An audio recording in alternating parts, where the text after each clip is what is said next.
Cerita sudah selesai sepenuhnya. Silakan atur posisi Anda yang sedang berjongkok. Kisah seru akan segera dimulai. Sebuah kecelakaan mobil membuatku bertransformasi menjadi mantan suami seorang tokoh berpengaruh dalam novel romansa. Memikirkan nasib tragis suami aslinya, aku dengan cepat menandatangani surat perceraian. Wajah CEO wanita itu langsung menjadi gelap. Song Shin-hye, apakah kamu sudah benar-benar memikirkannya? Hatiku berdebar kencang, aku segera menutupi mulut mantan suamiku. Hanya bercanda. Uang pisah yang sangat besar, aku tidak akan mengembalikan sepeser pun. Bersembunyi di ranjang rumah sakit selama 2,5 hari. Aku akhirnya menerima kenyataan transmigrasi. Song Shin-hye, seorang mahasiswa laki-laki biasa. Aku menjadi tokoh antagonis dalam novel CEO penuh intrik, dan aku adalah mantan suami CEO itu. Mengandalkan kekayaan dan kekuasaan keluarganya, bertindak semaunya. Pada upacara pembukaan kuliah. Jatuh cinta pada pandangan pertama dengan tokoh utama wanita, Shen Youchu. Sejak saat itu, mengejarnya tanpa henti, menggunakan segala cara untuk memaksanya menikah denganku. Shen Youchu, tokoh utama wanita standar dalam novel kampus, cantik dan berprestasi. Berasal dari keluarga miskin, ayah tuli dan bisu, ibu menderita gagal ginjal. Untuk mengumpulkan biaya pengobatan ibunya, akhirnya memilih untuk berkompromi dan menikah denganku. 5 tahun pernikahan. Shen Youchu, dari seorang karyawan kecil yang tidak dikenal, tumbuh menjadi seorang pengusaha baru di dunia bisnis. Dan hubungan di antara kita menjadi semakin tegang. Shen Youchu secara bertahap lolos dari kendaliku. Namun, aku tetap tidak menyadarinya dan terus bertindak sembrono. Sampai aku mendorong cahaya putihnya, Lizia, menuruni tangga dan kakinya patah. Shen Youchu tidak tahan lagi. Mengajukan gugatan cerai. Aku adalah kecelakaan mobil berdarah ini. Shen Youchu baru datang menemuiku pada hari ketiga. Langsung melemparkan surat cerai kepadaku. Song Shin-hye, sudah cukupkah kau membuat keributan? Suara wanita itu dingin, dengan ketidaksabaran di antara alisnya. Sangat cantik dan menawan. Meski begitu, saat melihat dengan jelas wajahnya, jantungku masih berdebar kencang. Tidak heran pemilik asli menjadi gila. Wajah ini benar-benar cantik. Kemudian aku melirik surat cerai, melihat properti yang bisa aku dapatkan. Jantungku langsung berhenti berdetak. Sialan, aku kaya. Keluarga pemilik asli memang kaya, tetapi dia keras kepala dan nakal. Dia juga memiliki seorang adik laki-laki yang lebih baik dalam segala hal darinya. Dia tidak akan mendapatkan bagian warisan perusahaan. Sementara Shen Youchu telah berkembang pesat dalam beberapa tahun terakhir, asetnya sudah cukup besar. Setelah bercerai, biaya perpisahan sangat mencengangkan. Aku bisa bermalas-malasan seumur hidup. Mendapatkan balasan seperti ini memang pantas. Menghitung uang yang bisa kudapatkan, aku menahan kegembiraan. Aku menunduk dan terdiam lama, sudut bibirku menunjukkan senyuman. Shen Youchu menyadari ada sesuatu yang tidak beres. Kemudian aku menarik napas dalam-dalam. Baiklah, aku setuju untuk bercerai. Shen Youchu terkejut. Mungkin dia tidak menyangka aku akan menyetujui dengan begitu cepat. Tetapi kesempatan tidak datang 2 kali. Tanpa menunggunya sadar, aku dengan cepat menandatangani surat perjanjian perceraian itu. Shen Youchu sepertinya merasakan ada yang tidak beres, alisnya berkerut. Aku memalingkan wajah, berkata dengan putus asa, aku sudah memikirkannya matang-matang. Shen Youchu, mari kita saling melepaskan. Di belakangku hening untuk beberapa saat. Sampai aku berencana untuk berbaring lagi dan menghitung semua tabunganku. Aku baru menyadari bahwa Shen Youchu sedang menatap surat perjanjian perceraian itu dalam diam. Tidak bergerak. Aku bertanya dengan heran, kamu belum pergi? Shen Youchu mengangkat matanya. Aku mengingatkan dengan halus, itu. Luka di hatimu belum sembuh, kan? Tidakkah kamu ingin sering menemuinya? Wajah Shen Youchu tiba-tiba menjadi dingin. Aku merasa sedikit khawatir. Mungkinkah wanita ini menyesal memberiku begitu banyak uang? Tapi namaku sudah tertera. Dia tidak bisa mengingkarinya. Terlebih lagi, mengingat betapa toleran dan murah hatinya aku sekarang. Sudah sepantasnya dia memberiku uang. Ketika Shen Youchu kuliah, dia memiliki seorang cahaya putih, Lizia. Berbeda dengan tuan muda yang arogan dan mendominasi, Lizia memiliki kepribadian yang lembut, pengertian, dan ambisius. Dia berasal dari keluarga yang tidak lengkap, kondisi keluarganya tidak baik sejak kecil. Tapi dia sendiri sangat berprestasi. Dalam segala hal, dia sangat luar biasa. Dalam arti tertentu, dia dan Shen Youchu adalah tipe orang yang sama. Hanya dia yang bisa memahami Shen Youchu. Bisa dibilang dia adalah belahan jiwanya. Jika tidak ada aku, mereka berdua seharusnya bersama secara alami. Kemudian, setelah lulus kuliah, mereka akan berjuang bersama di kota ini. Menciptakan keluarga bahagia milik mereka. Semua ini dihancurkan olehku. Song Shin-hye dalam novel aslinya sangat cemburu pada Lizia. Selalu menyulitkan dan sering mencari masalah. Bahkan akhirnya kehilangan akal dan melakukan kekerasan. Sejak saat itu, Shen Youchu benar-benar membenci Song Shin-hye, bahkan tidak memperhatikannya. Dengan berpikir menggunakan akal sehat, Juga akan tahu bahwa menyinggung protagonis pria dan wanita, akhir dari peran pendukung jahat sepertiku. Betapa marahnya dia, jadi sekarang cepat ambil uang dan kabur. Shen Youchu akhirnya membanting pintu dan keluar. Aku menepuk dadaku, menenangkan diri. Temperamennya cukup buruk, tapi memikirkan harta yang bisa kudapatkan, aku jadi senang lagi. Keberuntungan seperti ini tidak semua orang bisa mendapatkannya. Saat aku sedang berpikir, tiba-tiba aku menerima pesan WeChat dari Shen Youchu. Kudengar Shen Youchu akhirnya bersedia menjengukmu. Nada bicaranya penuh ejekan. Ini Chen Wanwan, sahabat karib Song Xinhe. Dia biasanya sangat ahli dalam makan, minum, dan bersenang-senang. Dia tidak menyukai Shen Youchu, dan Shen Youchu juga tidak menyukainya. Mereka berdua sangat bermusuhan, terutama setelah aku dan Shen Youchu menikah, hubungan kedua keluarga semakin sering. Ayah Chen Wanwan lebih dari sekali menyuruhnya mencontoh Shen Youchu, yang membuat Chen Wanwan semakin membenci Shen Youchu. Dia memarahiku karena terlalu cinta, dan menyuruhku untuk memetik sayuran di kebunnya setiap hari. Kali ini jelas dia datang untuk menertawakanku. Tapi aku peduli, bercanda, aku sibuk membalas dendam dan menghitung uang. Mana ada waktu untuk bersedih? Benar, aku berpikir. Aku langsung mengirimkan foto surat cerai. Mulai hari ini, aku lajang. Traktir aku makan. Chen Wanwan langsung menelepon. Kata pertamanya adalah, kau gila? Bicaranya kasar sekali. Untung kecelakaan mobilku tidak terlalu parah. Hanya terbentur kepala dan gegar otak ringan. Kau tidak punya niat untuk memberi selamat? Chen Wanwan terdiam sesaat. Beberapa minggu kemudian, aku mengenakan setelan mahal. Aku keluar dari rumah sakit dengan gaya. Chen Wanwan melipat tangan, mengejek. Di rumah sakit saja berpakaian seperti orang penting. Sedang kerasukan, aku mendecakkan lidah. Kau tahu apa? Hari ini adalah hari yang baik. Chen Wanwan malas menanggapi. Dia berbalik dan berjalan keluar, tanpa diduga bertemu dengan Shen Youchu. Tatapan Shen Youchu berhenti padanya sejenak. Matanya dingin. Kau datang, aku pergi. Aku berjalan mendekat. Aku tersenyum padanya. Mobilnya di mana? Ekspresi Shen Youchu sedikit terhenti. Di parkiran, ayo. Chen Wanwan tidak setuju. Sambil memiringkan kepala, dia menyipitkan mata indahnya menatapku, berkata begitu. Aku mendesak Shen Youchu yang terpaku. Melamun apa? Ayo pergi. Chen Wanwan terkekeh. Benar juga, ini urusan penting. Jangan ditunda. Shen Youchu mencibir sambil menarik sudut bibirnya. Song Xinhe, apa kau begitu tidak sabar untuk memisahkan diri dariku? Bukankah perceraian ini kau yang ajukan? Kenapa kau bersikap sinis begitu? Aku berkata jujur.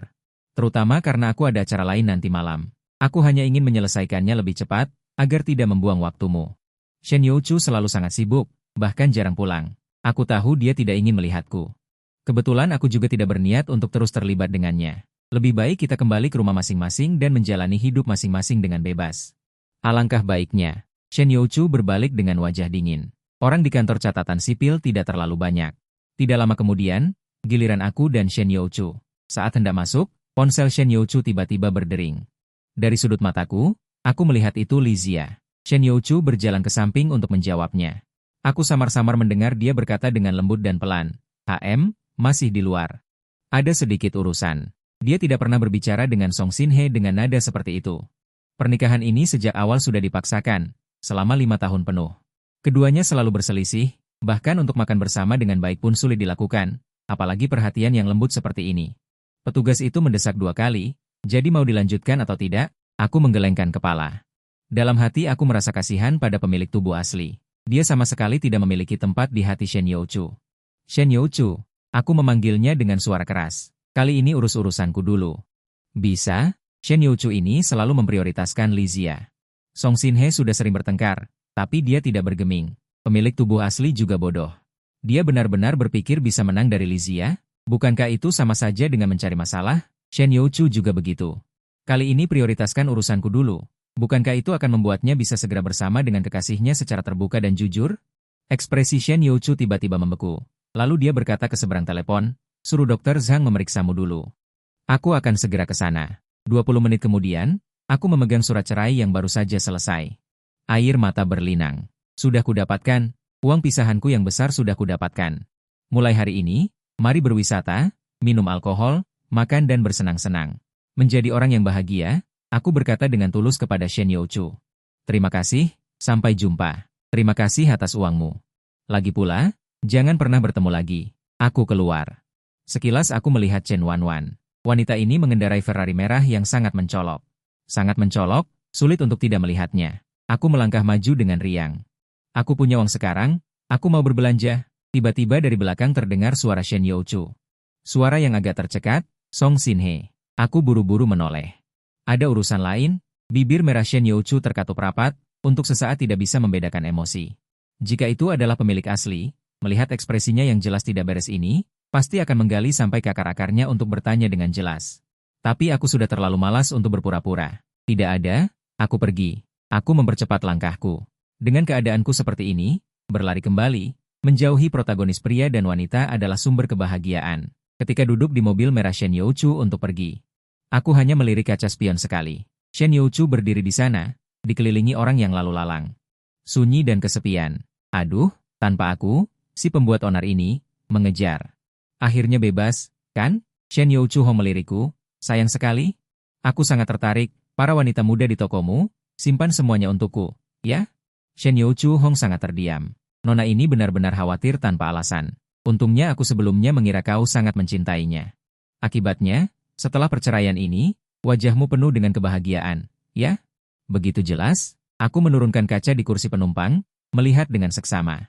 Song Xinhe sekarang berusia 28 tahun. Meskipun usianya bertambah 10 tahun sekaligus, untungnya wajah ini tampan dan gagah.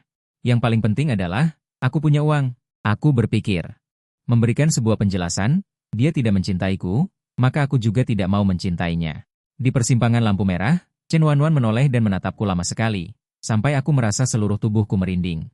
Baru kemudian dia membuka mulut dengan makna yang tidak jelas, kau mengalami kecelakaan mobil ini, seolah-olah menjadi orang yang berbeda. Jantungku berdetak kencang. Aku terdiam sesaat, menjilat bibirku. Mungkin setelah mengalami hidup dan mati, terkadang Chen Wanwan menyesal.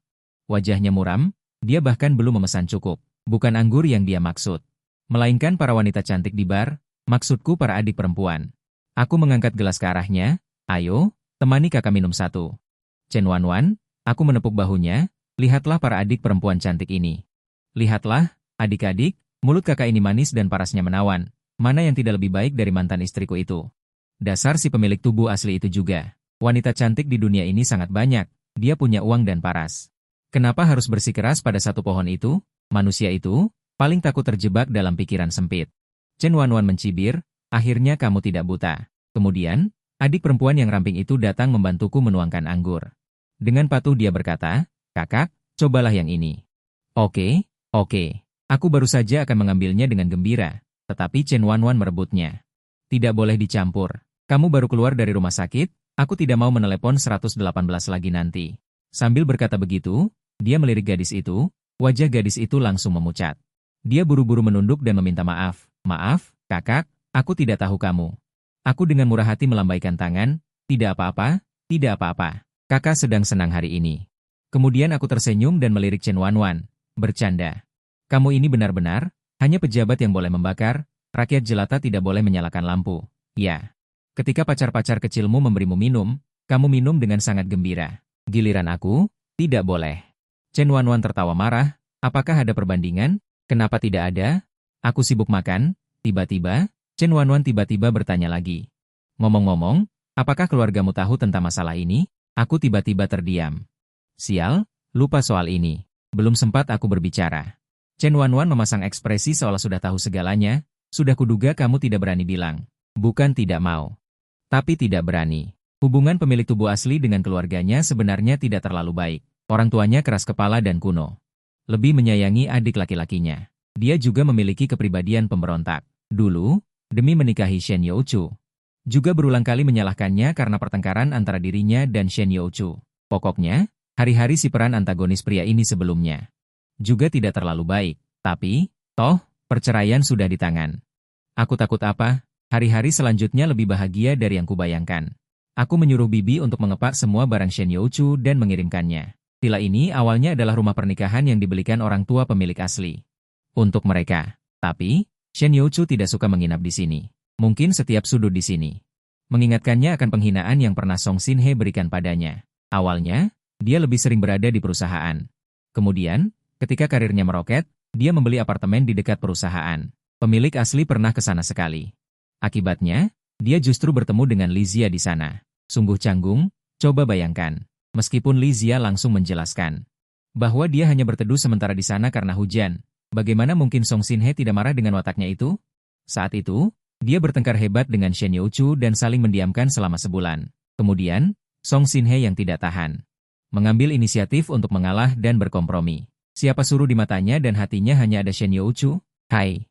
Sekarang bagus, villa mewah 3 lantai sebesar ini semuanya milikku sendiri. Shen Youchu tidak punya banyak barang di sini, tapi setelah dibersihkan, aku masih merasa agak kosong. Maka aku langsung pergi berbelanja. Kemudian, aku mulai mengkritik dan memilih di toko favoritku. Yang ini, dan yang ini tidak usah. Sisanya, tolong bungkus semuanya untukku. Baik, Tuan Song. Wajah kepala toko hampir tersenyum lebar. Dia sangat senang. Aku juga sangat senang. Beberapa staf toko pria dan wanita mengikuti di belakangku membantuku membawakan barang-barang. Tidak kusangka, baru saja keluar pintu. Aku bertemu dengan Shen Youchu. Dia tertegun saat melihatku. Dan aku sudah melihat Li Zia di belakangnya. Sepertinya cedera kakinya sudah hampir sembuh. Bahkan sudah bisa datang berbelanja ke mall. Bibir Shen Youchu bergerak-gerak, dan dia berinisiatif membuka mulut. Ibunya akan segera berulang tahun. Jadi aku membawanya ke sini untuk memilih hadiah. Aku mengerjap-ngerjapkan mata. Mengapa kau memberitahuku ini? Aku tidak peduli. Karena sopan, aku tetap mengangguk dengan sopan. Namun, sebelum aku melangkah pergi untuk berpamitan, Li Zia juga bersuara. Ekspresinya tampak sedikit menyesal. Tuan Song, maaf ya, kakiku masih kurang nyaman. Jadi Youchu membantuku datang ke sini. Aku lihat Anda sepertinya membeli banyak barang, apakah tidak sulit membawanya? Bagaimana kalau Youchu mengantarmu? Aku tidak apa-apa sendiri. Dengar. Apa maksudnya seni berbicara? Mengingatkan Shen Youchu bahwa akulah yang mendorongnya. Menyiratkan agar aku tidak cemburu. Bahkan dengan murah hati menyerahkan Shen Youchu padaku. Aku tersenyum dan berkata, tidak perlu. Mobilku ada di bawah. Selain itu, urusan pribadi seperti ini. Sebaiknya jangan merepotkan Nona Shen. Li Zia tertegun. Apa? Aku juga terkejut, menatap Shen Youchu. Nona Shen. Apakah kamu belum memberitahu Tuan Li bahwa kita sudah bercerai? Saat ini, Li Zia menatap Shen Youchu dengan wajah terkejut. Shen Youchu mengerutkan bibirnya dengan tegang, raut wajahnya tidak terlalu bagus. Aku tidak suka mengumbar urusan pribadi, seolah menyindirku. Aku hanya mengadakan beberapa pesta perayaan perceraian. Kenapa pelit sekali? Li Zia sepertinya juga tidak menyangka akan mendapatkan bom seperti ini. Dia membuka mulutnya, Youchu, kamu dan Tuan Song sudah, kenapa kamu tidak memberitahuku? Mendengar suaranya, Shen Youchu sepertinya baru ingat bahwa ada orang ini di sampingnya. Bibir merahnya bergerak sedikit. Setelah berhenti sejenak, dia berbisik menjelaskan, akhir-akhir ini terlalu sibuk, Z. Dulu, kalimat ini paling sering dia gunakan untuk mengelak Song Shin-hye. Tidak disangka roda nasib berputar. Li Zia juga bisa mendapatkan perlakuan seperti itu. Tapi protagonis pria dan pemeran pendukung pria memang berbeda. Kalimat ini bagi Li Zia. Ini adalah kabar baik yang luar biasa. Matanya beralih beberapa kali antara aku dan Shen Youchu. Dia membuka mulutnya dengan nada meminta maaf. Maaf ya, aku tidak tahu sebelumnya. Tidak sengaja menyinggung. Tuan Song, kalau begitu kalian jalan-jalan dulu. Aku membantuku membawakan barang-barang, lumayan berat juga. Aku pergi dulu. Baru saja melangkah, Shen Youchu tiba-tiba berkata, tunggu. Aku menoleh, Nona Shen ada urusan? Alis Shen Youchu berkerut. Sepertinya masih belum terbiasa dengan perubahan sikapku yang tiba-tiba. Kemarin dia bilang kamu sudah lama tidak menjenguknya. Suara Shen Youchu merendah, sepertinya sulit untuk diucapkan, tetapi dia harus melakukannya. Jika kamu ada waktu, pergilah menjenguknya. Yang dia maksud adalah, ibu yang menderita uremia selalu menyukai Song Shin-hye, berbeda dengan Shen Youchu. Karena Shen Youchu tidak pernah memberitahunya bahwa dia terpaksa menikah dengan Song Shin-hye, dalam hati orang tua itu. Song Shin-hye, tuan muda ini, tidak mempermasalahkan kondisi keluarga Shen, dan sepenuh hati mencintai Shen Youchu. Tentu saja, dia merasa Song Shin-hye menyenangkan di matanya. Pada awal pernikahan mereka.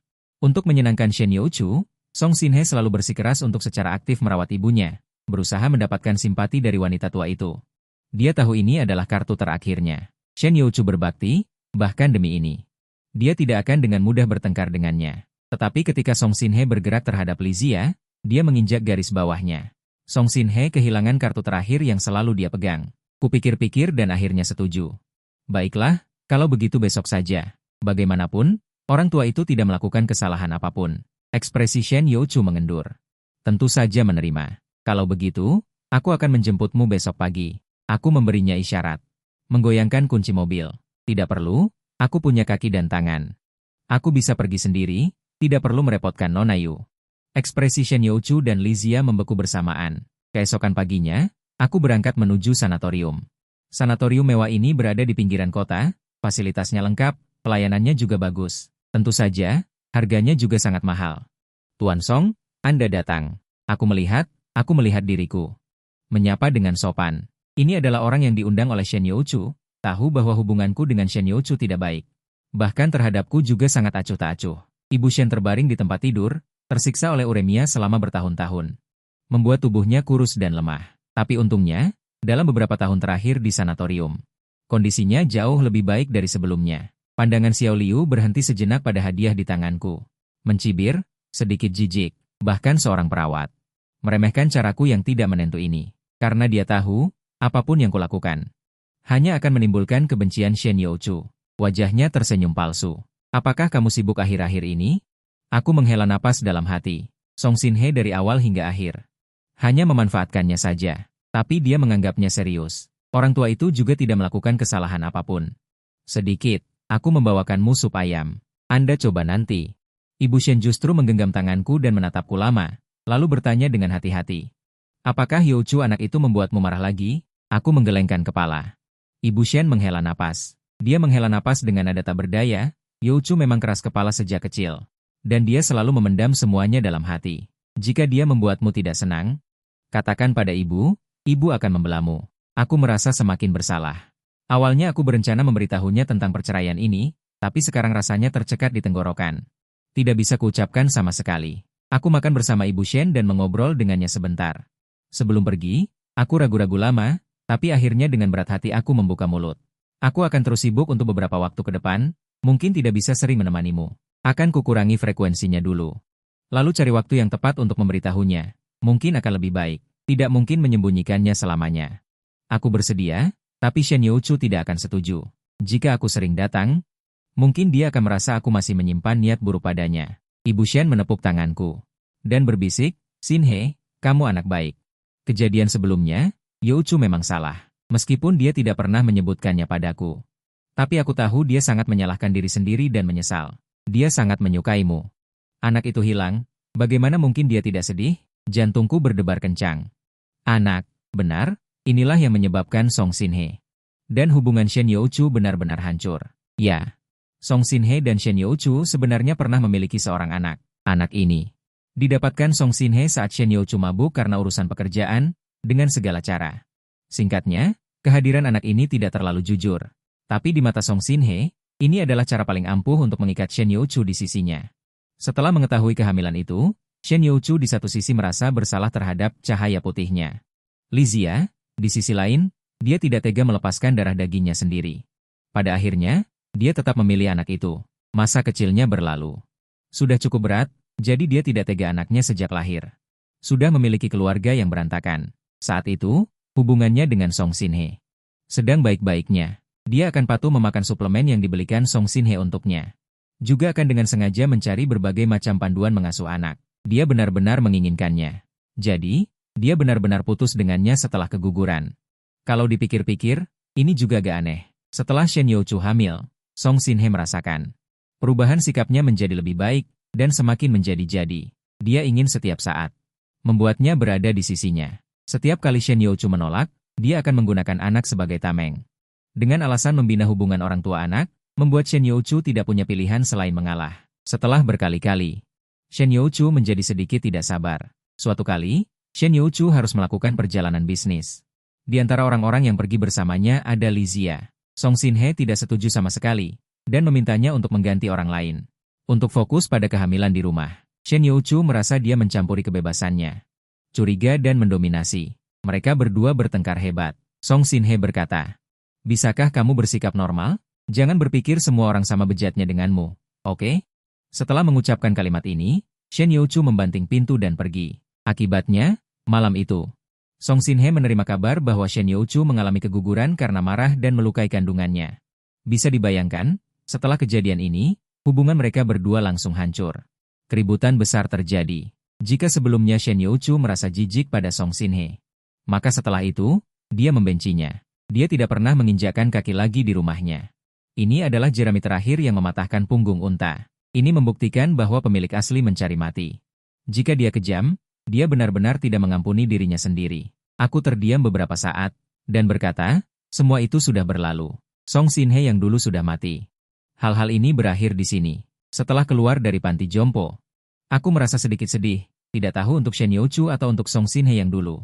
Kemudian, kesedihan ini bertambah ketika aku menyadari bahwa aku secara tidak sengaja menghilangkan kunci mobil.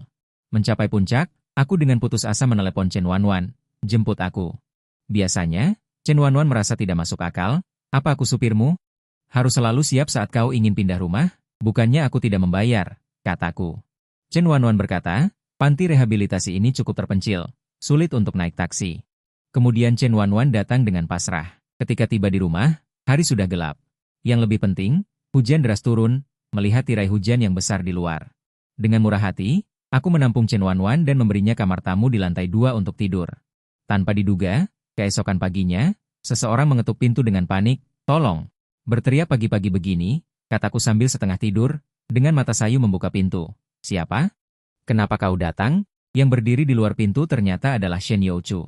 Dia baru saja akan berbicara, setiap kata seolah-olah dipaksa keluar dari sela-sela giginya. Sepertinya aku datang di saat yang tidak tepat, mengganggu kalian.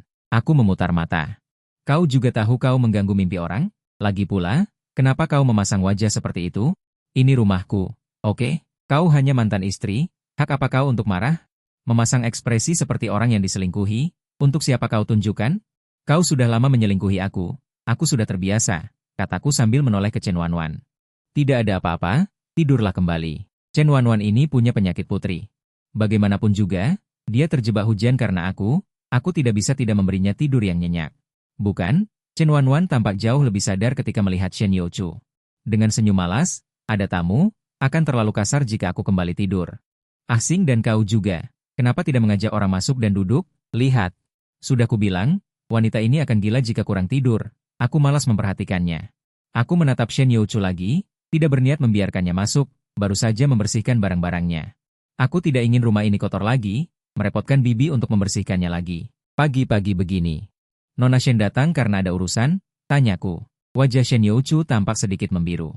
Jelas sekali, beberapa kata obrolan Shen Wanwan berhasil menyentuh titik sensitifnya, tetapi dia tidak menunjukkan reaksi apapun.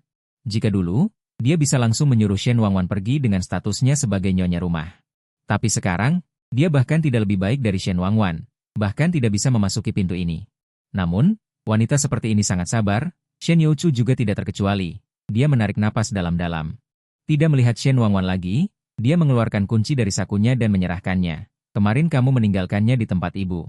Dia mendesakku untuk mengantarkannya padamu, yang tersirat adalah dia datang ke sini murni karena itu. Terima kasih, aku mengambil kunci itu, sebenarnya kamu tidak perlu repot-repot datang ke sini. Aku punya kunci cadangan. Shen Youchu terdiam sesaat, aku menunggu beberapa detik. Benar-benar tidak sabar lagi, Wei Wan mengingatkan, Nona Shen. Apakah ada hal lain yang perlu Anda urus? Jika Shen Youchu tidak mengerti arti pengusiran ini, dia tidak akan mencapai posisi ini hari ini. Dia mengerutkan bibirnya yang merah, tidak ada. Aku langsung menutup pintu. Shen Wanwan berdiri di tangga dan menatapku. Aku heran, kamu tidak kembali tidur siang, kenapa menatapku seperti itu? Shen Wanwan menyipitkan matanya sedikit, melipat tangannya di depan dada, tidak apa-apa. Hanya saja aku merasa kamu sedikit tidak berperasaan pada mantan istrimu. Aku benar-benar kehilangan kata-kata, jika tidak ada yang ingin dikatakan, kamu tidak perlu mengatakannya. Shen Wanwan mengangkat dagunya, Song Shin-hye, jangan bilang padaku. Kamu tidak bisa melihat pikirannya. Aku bertanya balik, pikiran apa? Shen Wanwan bersandar ke belakang, berkata dengan malas, dia ingin bertemu denganmu. Benarkah? Kalau tidak, dia tidak akan datang pagi-pagi. Hanya untuk mengantarkan kunci mobil, dan tidak akan memasang wajah masam setelah melihat Shen Wanwan di rumah ini. Aku memiringkan kepala. Lalu, Shen Wanwan mengetuk-ngetuk pagar, seolah berkata dengan santai, kamu tidak merasakan apa-apa? Merasakan apa?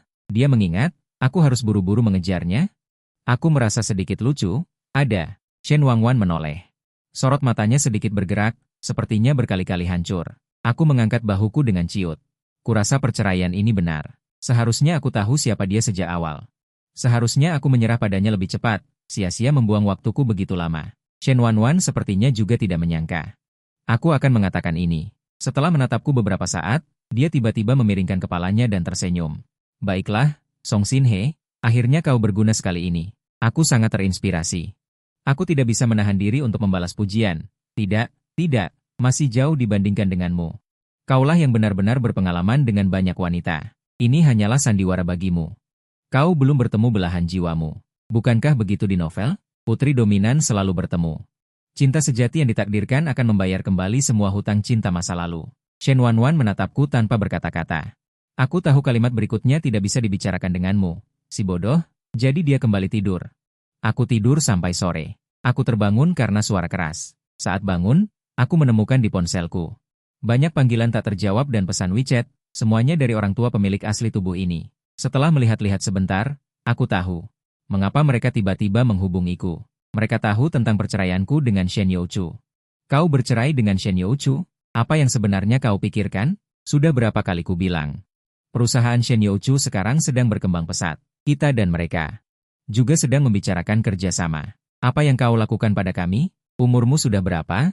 Kenapa kau masih begitu keras kepala? Bercerai seenaknya. Tidak bisakah kau sedikit saja memikirkan orang lain? Kau terlalu egois. Aku tidak punya anak sepertimu. Pokoknya, itu hanya kata-kata itu berulang-ulang. Aku melihatnya sebentar lalu berhenti melihatnya. Keluar mencari makan. Baunya harum sekali. Aku tercengang melihat makanan mewah di meja makan. Dan Shen Wanwan yang perlahan menikmati makanan lezat. Shen Wanwan, apa kau masih punya hati nurani? Kau makan sendiri. Shen Wanwan mengangkat kelopak matanya. Apa aku harus demi perutmu? Bagus, sangat meyakinkan, tidak bisa dibantah. Aku langsung mendekat, mengambil sumpit, dan mengambil daging asam manis kesukaanku. Selain dari yang lain, Shen Wanwan sangat ahli dalam hal makan. Makanan pesan antar eksklusif yang dia pesan pun lebih enak dari pesanan orang lain. Ngomong-ngomong, telepon orang tuamu sampai ke aku, mereka bilang ada yang ingin dibicarakan denganmu, tapi kamu tidak menjawabnya.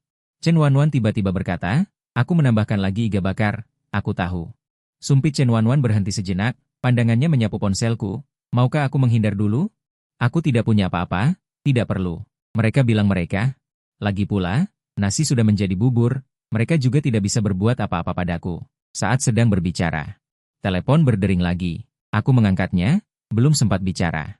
Di seberang sana langsung memuntahkan omelan. Song Xin-he, sekarang juga cari Shen Youchu. Katakan kamu salah, kamu hanya impulsif sesaat, mohon padanya untuk rujuk denganmu. Aku mendengarkan suara perempuan yang melengking ini dan menjauhkan ponselku sedikit. Rujuk? Berani sekali mereka berpikir begitu. Dimarahi atau mati di tangan Shen Youchu. Mana yang lebih parah? Aku masih sangat tahu itu. Oke, Song Xin-he, Song Xin-he. Apakah kamu mendengarkan apa yang aku katakan?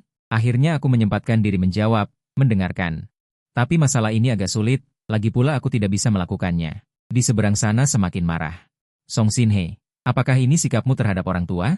Aku berdoa. Bukankah Anda sebelumnya mengatakan tidak punya anak laki-laki sepertiku? Anda lupa? Di seberang sana langsung terdiam.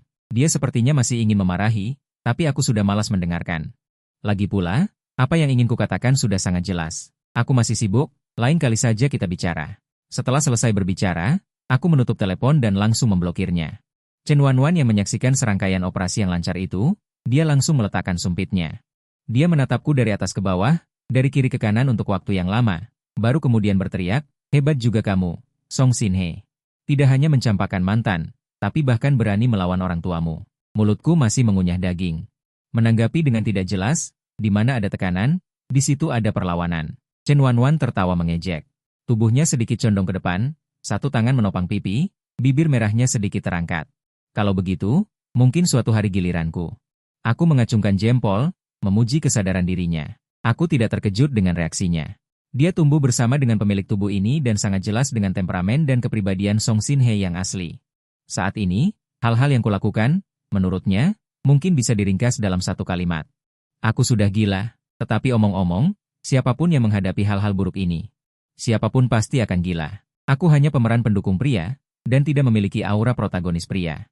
Melarikan diri secepatnya adalah satu-satunya cara untuk menyelamatkan hidup. Oh ya, bisakah kamu bantu aku melihat rumah baru? Aku berkata, meskipun yang ini juga bagus, tetapi pasti akan terganggu sesekali. Cukup menjengkelkan, bukan hanya Shen Youchu, tetapi juga keluarga pemilik tubuh asli. Semuanya merepotkan. Hari ini aku benar-benar berselisih dengan mereka.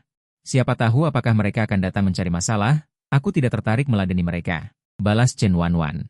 Oke, serahkan padaku. Shen Wanwan memang seorang anak orang kaya generasi ketiga yang kompeten. Meskipun biasanya sebagian besar waktunya dihabiskan untuk makan, minum, dan bersenang-senang, tetapi ketika aku benar-benar membutuhkannya, dia benar-benar bisa diandalkan. Keesokan harinya, dia meneleponku. Katanya sudah memilih sebuah villa di Chengxi. Pemilik asli rumah ini pergi ke luar negeri dan ingin segera menjualnya.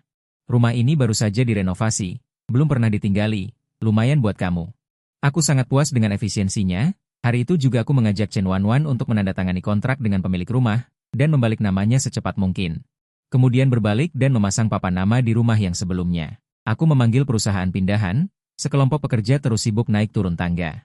Aku di samping hanya bisa terdiam melihatnya, tidak melihat tidak tahu, sekali dibereskan. Barang-barang pemilik tubuh asli ini banyak sekali, ini harus memberi orang upah tambahan. Tuan Song. Apa isi kotak ini? Lumayan berat. Seorang pekerja memindahkan sebuah kardus besar dari lantai 3. Kotak itu tersegel rapat, dari luar tidak terlihat apa isinya. Aku baru saja akan melihatnya. Tiba-tiba aku menerima sebuah telepon. Halo, apakah ini Tuan Song? Ini dari Rumah Sakit Umum Daerah Tingkat 3, istri Anda tiba-tiba pingsan di jalan dan dibawa ke rumah sakit. Bisakah Anda segera datang ke sini? Aku tertegun, Shen Youchu pingsan? Dibawa ke rumah sakit? Anda pasti salah orang? Aku bukan suaminya. Aku menjelaskan. Suara di seberang sana berbeda, tetapi nomor teleponnya tertulis, pemilik. Aku teringat, dulu ketika Shen Youchu hamil, Song Xinhe bersikeras untuk mengubah pemilik di ponselnya menjadi ayah Zai Song Xinhe. Shen Youchu tidak bisa membantahnya. Biarkan saja dia. Tidak kusangka, padahal sudah lama kami bercerai, dia malah lupa mengubahnya. Bagaimana keadaannya? Pasien mengalami pingsan akibat gula darah rendah, tidak ada bahaya bagi nyawanya. Tapi kondisi keseluruhannya tidak terlalu baik. Sebaiknya Anda segera. Saya mengerti. Tapi saya sedang agak sibuk sekarang. Begini saja, kalian telepon pacarnya sekarang saja. Namanya Lizia. Seharusnya ada nomornya di daftar. Setelah itu, jika ada apa-apa, kalian langsung hubungi dia saja. Saya tutup teleponnya. Kulihat ada banyak kotak lagi di ruang tamu. Kapan selesainya beres-beres ini? Pindahkan saja semuanya dulu. Nanti kalau ada waktu baru aku rapikan. Untungnya rumah baru ini cukup besar. Aku minta bantuan Bibi untuk merapikan barang-barang secara kasar. Aku lalu main beberapa game, dan sekalian mencoba restoran daging panggang kekinian yang baru buka. Rasanya lumayan enak. Dekorasinya terutama menambah nilai. Aku tidak tahan untuk mengambil beberapa foto dan kemudian mempostingnya di lingkaran pertemanan. Absen. Hari ini juga hari menambah masa otot, diselingi dengan satu foto selfie keren. Teman-teman ramai memberikan like, bahkan Chen Wanwan yang biasanya malas muncul di lingkaran pertemanan juga berkomentar. Tempat ini lumayan. Balasku, kamu pernah coba? Chen Wanwan, tentu saja, ini punyaku. Tidak bisa berkata apa-apa. Kamu berhasil pamer. Namun, yang tidak kusangka adalah, Lizia ternyata juga berkomentar padaku. Komentar yang sopan di permukaan, tapi mengandung pertanyaan dan paksaan. Dengan nada bicara yang tinggi dan merendahkan, Song Xinhe, meskipun kamu sudah bercerai dengan Youchu, tapi Youchu sekarang terbaring di rumah sakit, kamu bahkan tidak mau menjenguknya? Pantaskah? Sakit parah mendadak apa? Begitu dia berkomentar, lingkaran pertemanan langsung heboh. Berita tentang perceraianku dengan Shen Youchu hanya diketahui oleh segelintir orang. Aku bahkan belum memikirkan caption perceraiannya. Dia enak saja, langsung berdiri di puncak moralitas. Aku juga cuma sedikit drama. Mantan yang baik seharusnya seperti sudah mati. Aku begini kan juga karena takut kamu salah paham. Kalau kamu tidak keberatan, aku akan pergi. Bagaimanapun juga. Kita ini setidaknya pernah menjadi teman sekelas, menjengukmu juga wajar. Bagaimana menurutmu? Lini masa media sosial sangat ramai, semua orang marah, lalu tidak lama kemudian Lizia sendiri menghapus komentar itu. Apakah dengan menghapus, semuanya bisa dianggap tidak terjadi? Aku langsung bertanya secara terbuka kepada para ahli di lini masa media sosialku, menanyakan hadiah apa yang cocok untuk menjenguk mantan istri. Yang cocok dengan pacarnya saat ini. Tolong, ini sangat penting bagiku. 1 jam kemudian, aku membawa buah-buahan ke rumah sakit. Tak disangka, baru sampai di luar kamar. Aku mendengar suara Lizia yang penuh perhatian, Youchu, jangan marah lagi. Aku tahu kali ini aku salah, tapi aku juga melakukannya untukmu. Shen Youchu tidak menjawab. Lizia tampak kesal dan merasa tidak dihargai. Kamu sudah pingsan, rumah sakit bahkan meneleponnya. Dia bahkan tidak mau datang menjengukmu. Seandainya terjadi sesuatu padamu hari ini, seolah-olah aku melakukan kesalahan besar. Suara lelah Shen Youchu akhirnya terdengar. Aku sedikit lelah, ingin sendiri. Belum selesai bicara, terdengar suara kursi bergeser dari dalam ruangan. Lizia datang ke pintu. Begitu membuka pintu dan melihatku, dia terkejut dan terpaku di tempat. Shen Youchu menyadari ada sesuatu yang aneh. Dia juga menoleh dan melihat ke arahku. Wajahnya sangat pucat, tidak ada lagi aura direktur wanita yang tegas seperti biasanya. Berbaring di ranjang rumah sakit dengan infus, dia tampak rapuh. Saat melihatku, matanya yang semula redup sedikit bersinar, tampak gugup dan bingung.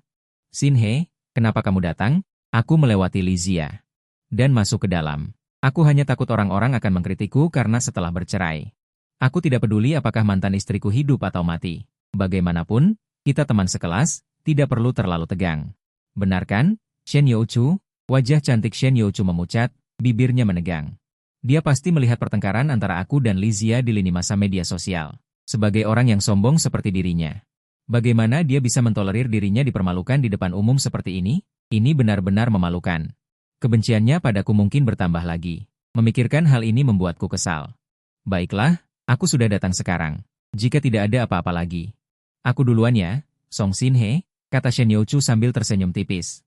"Kamu harus seperti ini?" Aku mengangkat alis, bertanya dengan tulus. "Seperti apa? Aku baru menjengukmu 3 hari setelah kecelakaan mobil. Dibandingkan denganmu, aku sudah cukup baik, kan? Kalau mau dibilang sangat. Siapa yang bisa menandingi tokoh utama wanita?" Ekspresi Shen Youchu langsung pucat, dia membuka mulutnya. Sepertinya ingin mengatakan sesuatu, ponselku tiba-tiba berdering, dari bibi di rumah. "Tuan Song, sebagian besar barang Anda sudah beres, tetapi masih ada satu kotak yang belum disentuh. Isinya beberapa barang keramik, menurut Anda bagaimana sebaiknya kami menanganinya?" Aku tertegun. "Barang keramik? Iya, dan sepertinya Anda membuatnya sendiri, jadi saya berpikir untuk bertanya kepada Anda." Aku melirik Shen Youchu. Ada tatapan bingung macam apa di kepalaku, kilatan putih melintas di benakku, aku ingat. Barang-barang keramik ini memang dibuat sendiri oleh pemilik tubuh sebelumnya. Waktu kuliah, Shen Youchu bekerja di toko keramik DY.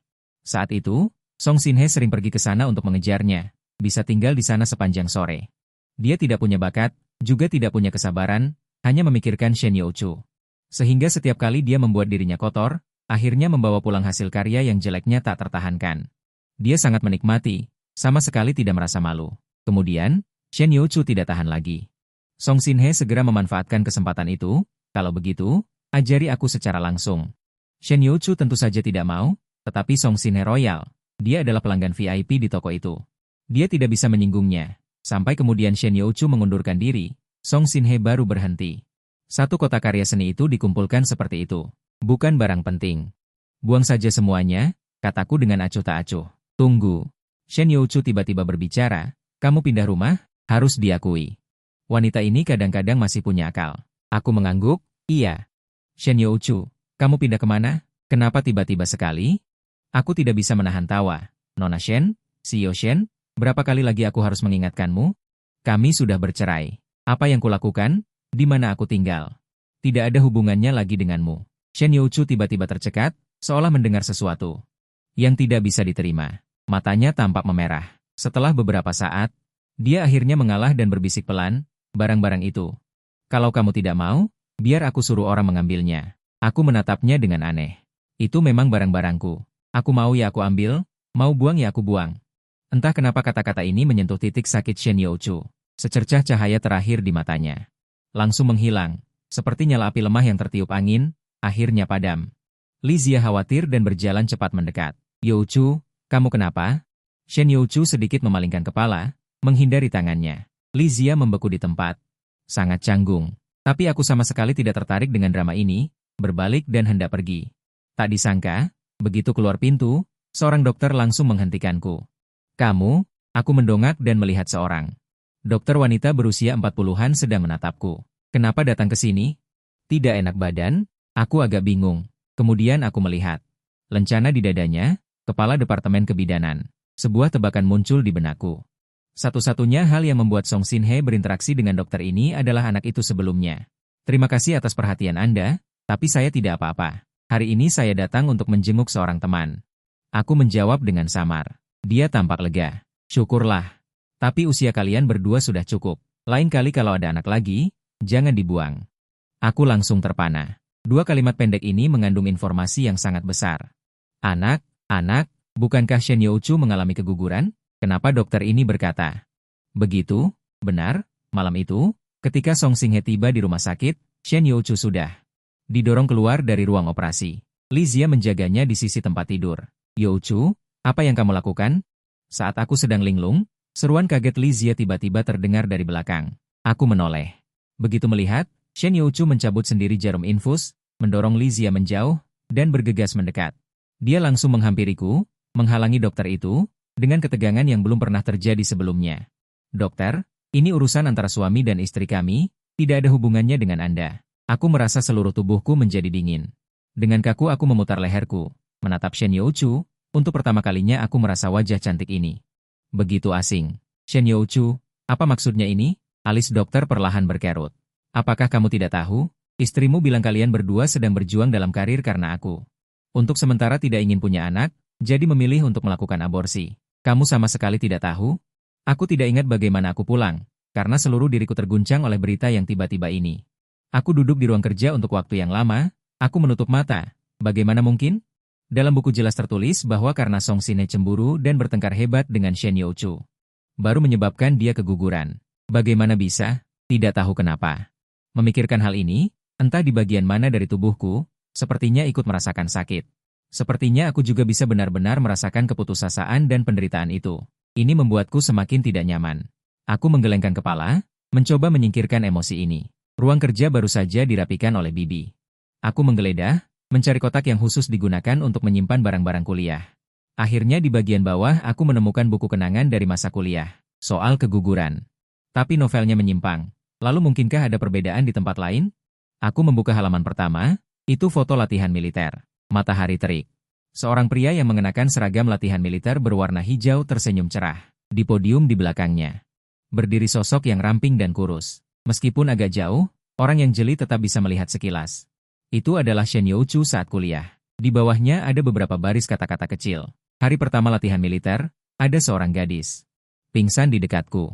Aku menggendongnya ke klinik. Dia sangat ringan. Tidak menyangka hari ini akan berpidato, ternyata melihatnya di podium, mewakili pidato mahasiswa baru. Ternyata namanya Shen Youchu ya. Meminjam nama selfie, diam-diam memotret orang yang disukai. Operasi yang sangat normal. Ini seharusnya saat dia baru mulai menyukai Shen Youchu. Aku sedikit bisa membayangkan Song Xinhe menyukai Shen Youchu. Ternyata seperti ini. Cinta pada pandangan pertama yang sederhana dan klise, aku tak bisa menahan diri untuk menyentuh wajahku. Song Xinhe dalam buku itu egois dan keras kepala. Pikiran yang keras dan ekstrim, tampaknya agak berbeda dari penampilannya yang ceria dan tersenyum ini. Sulit membayangkan, seorang pemuda dengan bintang di matanya akhirnya akan menjadi orang yang kejam seperti itu. Orang yang keras kepala dan egois. Aku terus membalik halaman dan menemukan setiap foto. Ternyata semuanya berhubungan dengan Shen Youchu. Penampilannya saat dia menghadiri kelas di ruang kuliah bertingkat, penampilannya saat dia mengayunkan raket bulu tangkis di lapangan bulu tangkis dengan rambut panjangnya. Penampilannya saat dia makan sendirian di kafetaria. Penampilannya saat dia bekerja dengan serius di toko Taoyi. Sesekali di samping foto-foto ini, tertulis beberapa kata. Pelajaran yang dia pilih sangat membosankan, aku tidak mengerti. Bagaimana bisa seorang gadis pandai belajar? Bermain bulu tangkis juga sangat hebat.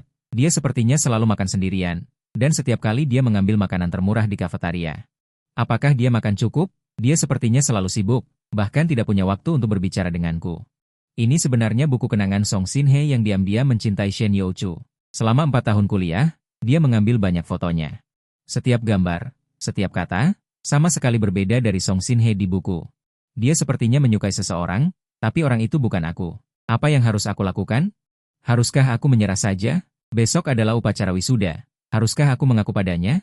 Lalu ucapkan selamat tinggal pada cinta diam-diam ini. Saat sedang mengambil foto wisuda, dia tiba-tiba pergi. Aku diam-diam mengikutinya.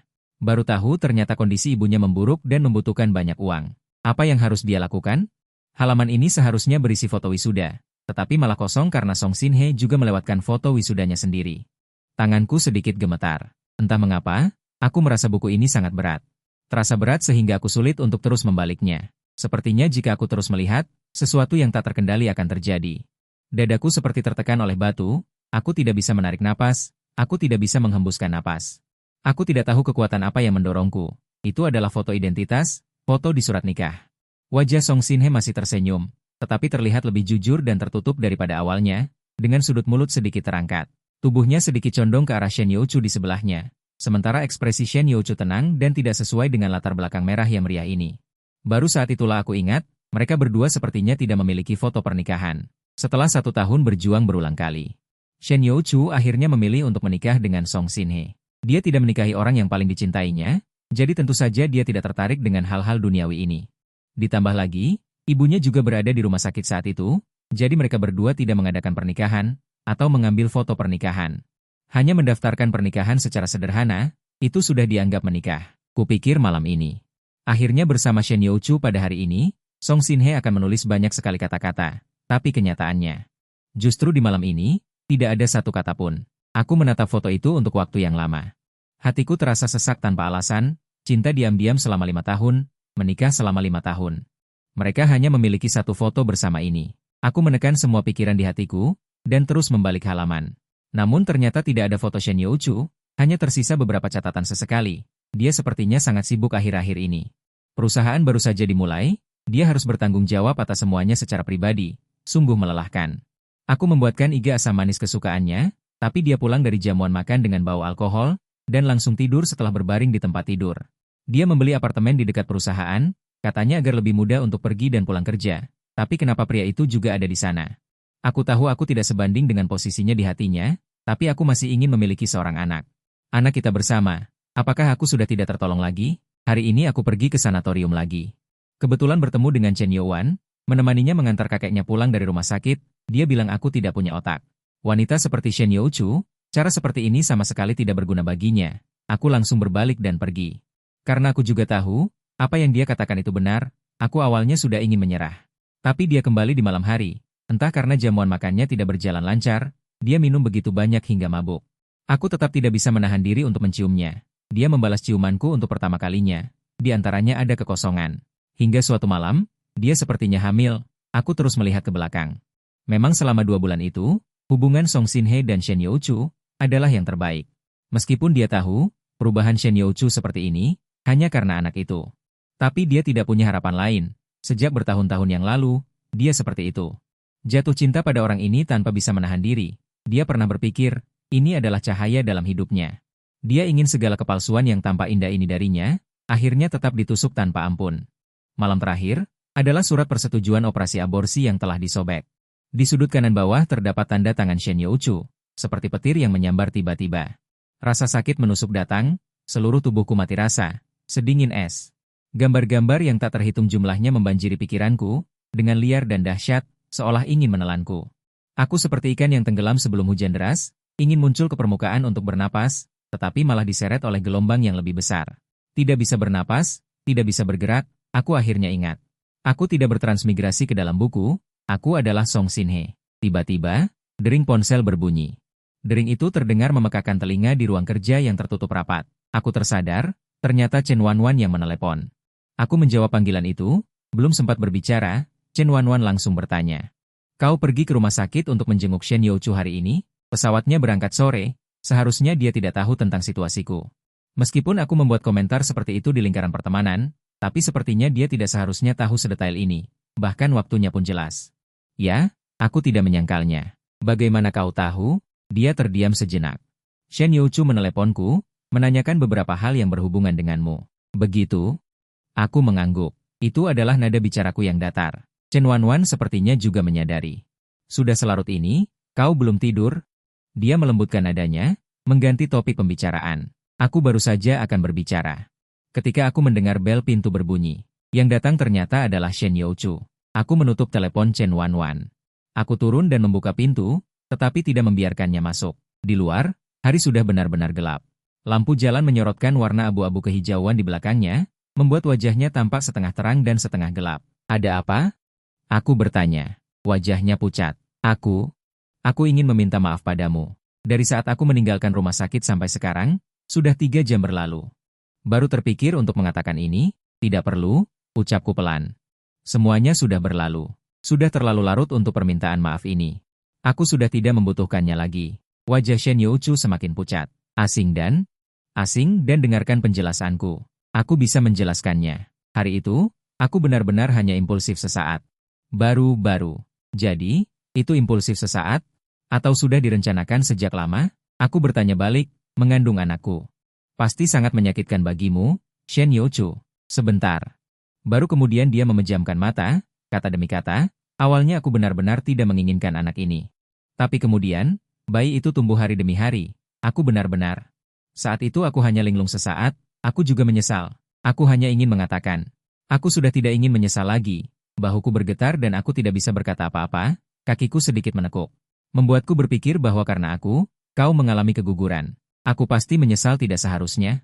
Tidak bisa lagi menggunakan anak untuk membicarakanmu, mulai sekarang membebaskanmu. Benarkah? Shen Youchu tiba-tiba tertegun. Dalam alam bawah sadarnya, dia menganggapku sebagai orang yang egois, mementingkan diri sendiri, keras kepala, dan pendendam. Selama tidak ada anak, aku tidak punya alasan lagi untuk mengikatnya, mengganggunya. Dia membuka mulutnya.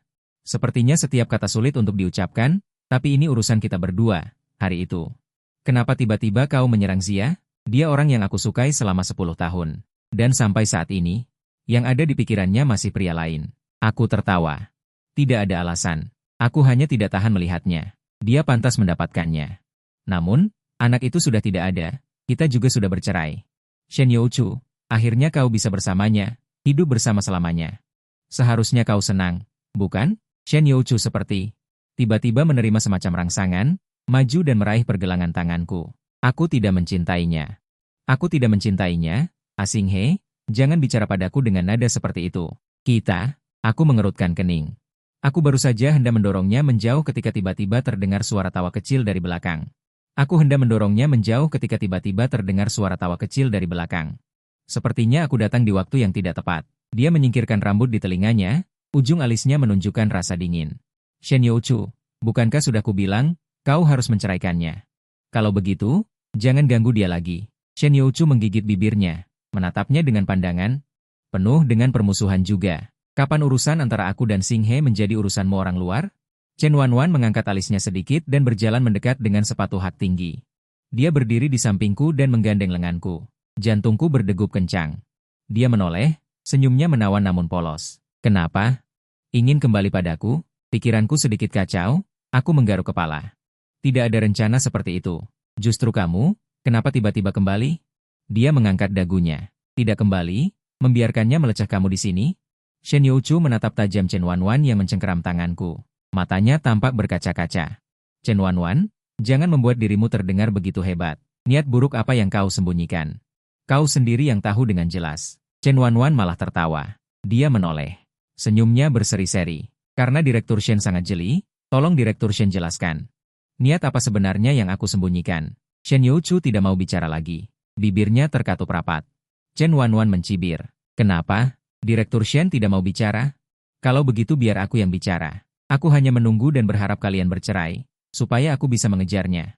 Kesempatan ini sulit didapatkan. Tentu saja aku harus lebih perhatian dan memanfaatkannya dengan baik. Angin yang dibawa Chen Wanwan beserta suaranya, menolak dengan tegas, menghantam gendang telingaku. Dadaku bergemuruh tanpa suara. Chen Wanwan melanjutkan, Shen Youchu. Shen Youchu, setidaknya kau punya mata, setidaknya kau punya hati nurani. Kau tidak mungkin menanyakan hal-hal seperti tadi. Apa kau benar-benar berpikir akan ada orang yang akan selalu memaafkanmu? Selalu memberimu kesempatan? Wajah Shen Youchu langsung pucat pasi, tubuhnya bergoyang. Seolah-olah akan jatuh kapan saja. Dia bergumam, suaranya pecah. Aku benar-benar tidak sengaja. Chen Wanwan tampaknya malas mendengarkan. Langsung memotong perkataannya, suaranya menjadi lebih dingin. Sudah kubilang. Dia baru saja melupakan semua kejadian itu dan bersiap untuk memulai hidup baru. Kau harus mengungkitnya lagi. Aku tiba-tiba menatap Chen Wanwan. Kata-katanya ini, aku merasa ada yang tidak beres. Mungkinkah dia sudah menyadari sesuatu? Tapi Chen Wanwan tidak memperhatikan reaksiku, hanya berkata dengan datar. Pergilah, jangan datang lagi lain kali. Shen Youchu hampir terjatuh. Sorot matanya kehilangan fokus, tampak linglung. Aku tidak ingin melihatnya lagi. Aku menghadapnya dan berkata, sudahlah, yang ingin kau tanyakan tidak lain adalah. Saat aku mengatakan itu, aku berbalik hendak pergi. Tiba-tiba terdengar suara teredam dari belakang. Shen Youchu benar-benar berlutut begitu saja. Asing He, suaranya bergetar tak terkendali. Aku tahu aku salah, ini semua salahku. Beri aku satu kesempatan lagi. Kita mulai dari awal, oke? Reaksi pertama Chen Wanwan adalah menoleh menatapku. Aura manja dan kurang ajar yang selama ini ia miliki menghilang sama sekali. Hanya mata indahnya yang berbinar menatapku. Tangannya yang tergantung di samping tubuhnya diam-diam mengepal erat, wajahnya menegang. Dia sangat gugup. Shen Youchu sedang menunggu jawabanku, begitu juga dia. Aku berbalik. Dengan tenang menatap Shen Youchu. Shen Youchu, 5 tahun menikah. Aku tidak seperti Lizia yang membuatmu senang, malah hanya memberimu masalah, bahkan masih berangan-angan untuk memilikimu seorang diri. Tidak tahu diri sampai kelewatan. Itulah yang ada di pikiranmu, kan? Wajah Shen Youchu memucat. Aku dengan dingin menambahkan, bahkan, pernikahan ini sendiri adalah sesuatu yang kupaksakan. Jika bukan karena ibumu, kau tidak akan bersamaku. Dan tidak akan memiliki begitu banyak masalah denganku. Itulah penilaianmu terhadap pernikahan ini, Shen Youchu. Dan itulah yang kau katakan sendiri sebelum kecelakaan mobil itu terjadi, bukan? Ekspresi Shen Youchu sangat menyesal, matanya panik. Aku, hari itu aku hanya impulsif mengatakan itu. Aku hanya terlalu marah saat itu. Aku tidak. Justru kata-kata inilah yang membuatku benar-benar mengerti, di matanya. Seburuk, sekonyol, dan sekeji apa diriku. Setelah kehilangan anak, aku patah semangat. Aku merenungkan apakah aku harus membiarkan Shen Youchu bebas. Pria sepertiku sama sekali tidak pantas untuk terus bersamanya. Jadi, kemudian ketika Lizia mengajakku bertemu, aku setuju. Aku juga ingin mencari kesempatan untuk berbicara dengan jelas dengan pria yang terus mengganggu pernikahan antara aku dan Shen Youchu ini. Tapi hari itu aku tidak sempat menanyakan pertanyaanku karena Lizia memberiku surat persetujuan aborsi itu. Song Xinhe, apa kau benar-benar berpikir dengan seorang anak? Kau bisa merebut hati Youchu? Sebenarnya, saat kau menelepon, aku ada di sampingnya. Aku juga mendengarnya. Aku bahkan menyarankannya untuk mendengarkanmu dan tetap di rumah, tidak pergi dinas luar kota. Tapi tahukah kau apa yang dia katakan? Dia bilang kau hanya ingin mengikatnya dengan anak. Sungguh menjengkelkan. Kau sudah menyukai Youchu sejak tahun pertama kuliah. Oh ya?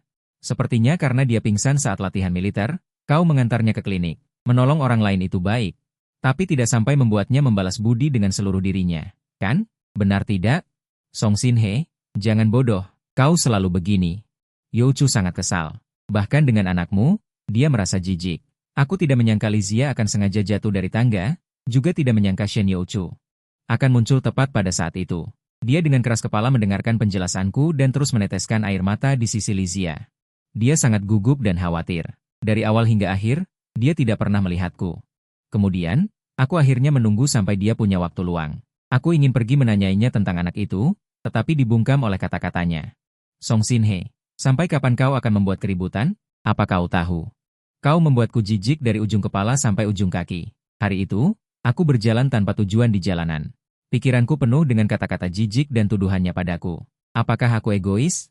Apakah aku ekstrim? Apakah aku tercela? Sampai mobil yang hilang kendali itu menabrakku. Aku langsung pingsan. Ketika aku bangun lagi, aku menjadi diriku yang lain. Seorang aku di mata Shen Youchu. Dia membangunkan dunia ilusi seperti itu untukku. Dan di dunia ini, aku gila dan egois, keras kepala dan tidak masuk akal. Lebih penting lagi, aku secara naluriah tidak lagi mencintainya. Aku menatap mata Shen Youchu. Dan dengan tenang berkata, tapi Shen Youchu, di dunia ini, aku juga tidak lagi mencintaimu. Cintaku merenggut semangatmu, dan kau tidak pantas mendapatkannya. Keesokan paginya, ketika aku bangun, hari sudah siang. Aku mencium aroma sarapan. Aku berjalan ke dapur lagi, Chen Wanwan sedang memasak. Aku mengangkat sumpit. Nona Chen, hari apa ini sampai Anda repot-repot turun tangan sendiri? Chen Wanwan mengangkat dagunya ke arah luar halaman. Hari orang menjengkelkannya. Kemarin, Shen Youchu menginap di luar semalaman. Aku tidak peduli, menarik Chen Wanwan yang masih ingin berdebat kembali ke rumah. Mencium baunya dan langsung beristirahat. Tentu saja, di dua kamar yang berbeda. Aku duduk di meja makan, menggigit roti panggang telur dadar buatannya. Juga hari pertama Nona Chen gagal memasak. Chen Wanwan segera bergegas menghampiriku. Ingin merebut roti panggang itu? Gosong, jangan dimakan. Aku akan membuatkan yang baru untukmu. Aku berbalik menghindar, tidak perlu. Sayang sekali kalau dibuang, bukan tidak bisa dimakan. Chen Wanwan setengah percaya. Sungguh, aku mengangkat roti panggang itu, coba saja. Dia baru saja akan menggigit, aku mendongak dan mendekat, mencium sudut bibirnya. Dia langsung tertegun, dan memerah dengan kecepatan yang terlihat dengan mata telanjang. Song Xinhe. Aku dengan puas mencubit pipinya, aku dengar, aku kira kau sudah lupa semuanya. Setelah kecelakaan mobilmu, kau lupa banyak hal. Aku hampir mengira aku harus membesarkan orang bodoh. Aku mengusap rambutnya, bagaimana mungkin? Bahkan jika aku melupakan diriku sendiri, aku tidak akan melupakanmu. Saat aku bahkan tidak lagi mengenali diriku sendiri, tidak lagi mempercayai diriku sendiri. Aku masih tidak waspada terhadap seseorang, sepenuhnya percaya padanya. Dia mendongak. Tersenyum puas, akhirnya pintar juga. Nona ini tidak sia-sia menyukaimu selama bertahun-tahun. Hatiku terasa seperti dicengkeram sesuatu, tanpa sadar bertanya, Chen Wanwan, kenapa selera-seleramu lebih buruk dariku? Bisa menyukai orang sepertiku? Dia dengan bangga berkata, jelas-jelas seleraku lebih baik. Tahu menunggu seseorang yang pantas ditunggu. Aku juga tertawa. Iya, kau yang paling hebat.